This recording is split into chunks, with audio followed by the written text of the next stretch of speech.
बारिश कई दिनों से रुकने का नाम ही नहीं ले रही थी। आसमान जैसे खुलकर रो रहा था और उसके आंसू पूरे गांव को अपने साथ बहाए जा रहे थे। तंग गलियां कीचड़ में डूब चुकी थी, कच्चे घर पानी से भर गए थे और हर तरफ एक अजीब सी खामोशी थी, ऐसी खामोशी जिसमें खौफ छुपा होता है। इसी गांव के एक कोने में एक छोटी सी टूटी फूटी झोंपड़ी खड़ी थी, जिसकी मिट्टी की दीवारें बारिश से भीग कर कमजोर हो चुकी थी। अंदर एक बूढ़ी औरत सुगनी अपने घुटनों को थामे बैठी थी और उसके पास उसकी पोती राबिया चुपचाप जमीन पर नजरें झुकाए बैठी थी। उनके दरमियान रखा हुआ मिट्टी का चूल्हा ठंडा पड़ा था। कई दिनों से उसमें आग नहीं जली थी। राबिया ने आहिस्ता से खाली बर्तन को हाथ लगाया, जैसे वो उसमें कुछ तलाश कर रही हो, लेकिन वहां कुछ नहीं था। उसने धीरे से पूछा, दादी, आज भी कुछ नहीं पकेगा? उसकी आवाज बहुत हल्की थी, मगर उसमें भूख साफ सुनाई दे रही थी। सुगनी ने उसकी तरफ देखा। उसके होंठ हिले जैसे कुछ कहना चाहती हो, मगर अल्फाज उसके गले में ही रुक गए। आखिरकार उसने नजरें चुरा ली, क्योंकि बाज औकात खामोशी ही सबसे सच्चा जवाब होती है। बाहर बारिश की आवाज तेज हो गई, छत से पानी टपकने लगा और एक बूंद आकर सीधा उस ठंडे चूल्हे पर गिरी, जैसे किसी ने उसे याद दिलाया हो कि वो अब किसी काम का नहीं रहा। राबिया ने चूल्हे को गौर से देखा। वो टूट चुका था, एक तरफ से बैठ गया था और उसकी मिट्टी जगह जगह से बिखर रही थी। दादी, ये चूल्हा कब से खराब है? उसने आहिस्ता से पूछा। सुगनी ने एक लंबी सांस ली। बेटी, बहुत पुराना है, तुम्हारी मां के वक्त का। बारिश ने उसे कमजोर कर दिया। उसकी आवाज में थकन भी थी और एक छुपी हुई बेबसी भी। कुछ लम्हों के लिए दोनों खामोश हो गईं। सिर्फ बारिश बोल रही थी और भूख। फिर अचानक राबिया ने अपने हाथ चूल्हे की मट्टी पर रखे, जैसे वो उसे महसूस कर रही हो, समझ रही हो। उसकी आंखों में एक हल्की सी चमक आई। दादी, अगर हम उसे ठीक कर लें तो? सुगनी ने हैरानी से उसकी तरफ देखा, जैसे उसने कोई नामुमकिन बात कह दी हो। बेटी, ये इतना आसान नहीं होता, उसने धीरे से कहा।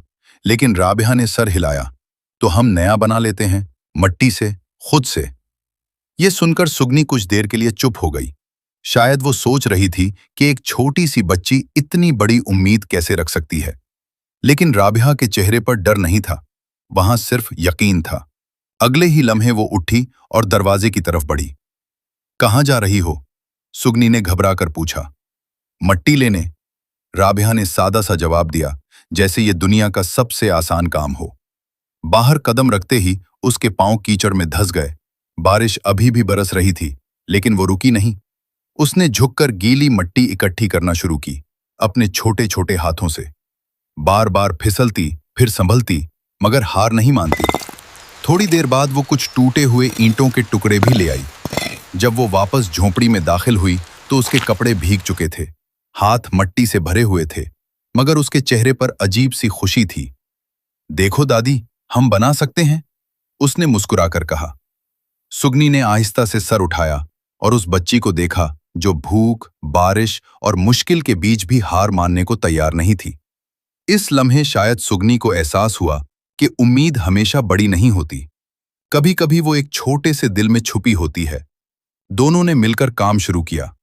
राबिया मट्टी गूंथती, सुगनी उसे शक्ल देती।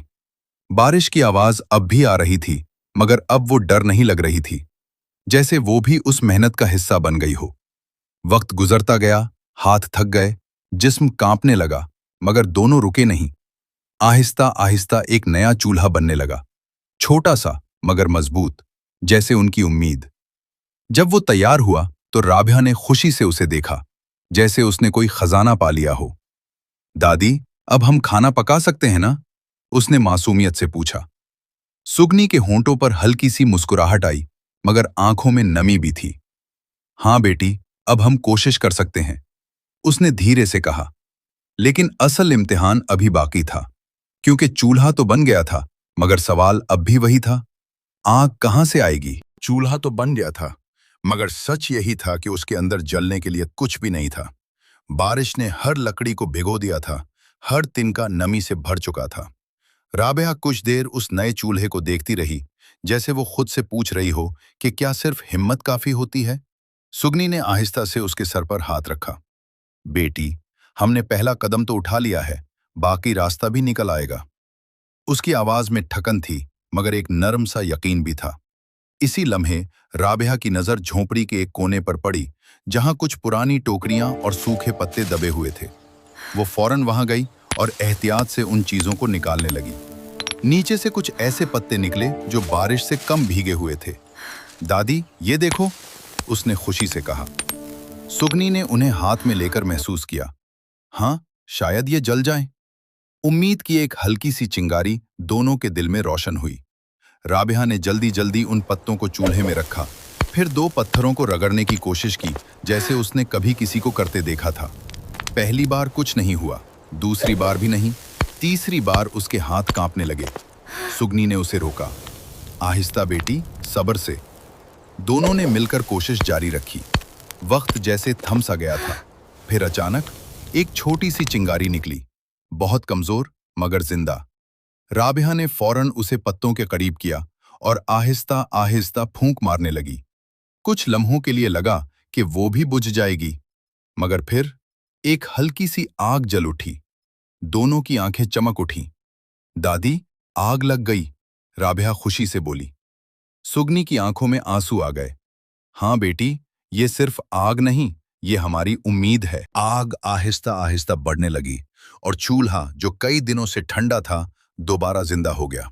मगर खाना, वो अब भी नहीं था। राबिया ने दादी की तरफ देखा और फिर बाहर की तरफ। बारिश अब हल्की हो चुकी थी, जैसे आसमान भी थक गया हो। दादी, मैं कुछ लेकर आती हूँ, उसने हिम्मत से कहा। सुगनी घबरा गई। नहीं बेटी, बाहर अभी भी खतरा है। मगर राबिया ने नरमी से जवाब दिया, अगर हम कोशिश नहीं करेंगे तो ये आग भी बेकार हो जाएगी। ये कहकर वो बाहर निकल गई। उसके कदम कीचड़ में धंस रहे थे। पानी अब भी जगह जगह जमा था, मगर उसकी आंखों में एक मकसद था। वो आहिस्ता आहिस्ता गांव के किनारे की तरफ बढ़ी, जहां कुछ झाड़ियां और दरख्त थे। उसने वहां से कुछ जंगली सब्जियां तोड़ी, कुछ जड़ें निकालें और एहतियात से अपनी टोकरी में रख ली। रास्ता मुश्किल था, कई बार वो फिसली, लेकिन हर बार संभल गई। जब वो वापस आई तो सुगनी दरवाजे पर खड़ी उसका इंतजार कर रही थी। उसे देखते ही उसने सुकून का सांस लिया। बेटी, तुम ठीक हो ना? उसने बेचैनी से पूछा। राबिया ने मुस्कुराकर टोकरी दिखाई। देखो दादी, हमें खाना मिल गया। वो ज्यादा नहीं था, मगर उस वक्त के लिए काफी था। दोनों ने मिलकर चूल्हे पर बर्तन रखा, पानी डाला, सब्जियां डाली और आहिस्ता आहिस्ता वो सादा सा खाना पकने लगा। उसकी खुशबू झोंपड़ी में फैल गई। शायद वो दुनिया का सबसे सादा खाना था, मगर उनके लिए किसी दावत से कम नहीं था। राबिया चूल्हे के पास बैठी उसे देख रही थी, जैसे वो कोई ख्वाब हो जो हकीकत बन रहा हो। कुछ देर बाद दोनों ने मिलकर वो खाना खाया। हर नवाला सुकून दे रहा था, हर सांस में शुक्र था। सुगनी ने आहिस्ता से कहा, देखा बेटी, जब हम हार नहीं मानते तो रास्ता खुद बन जाता है। राबिया ने सर हिलाया।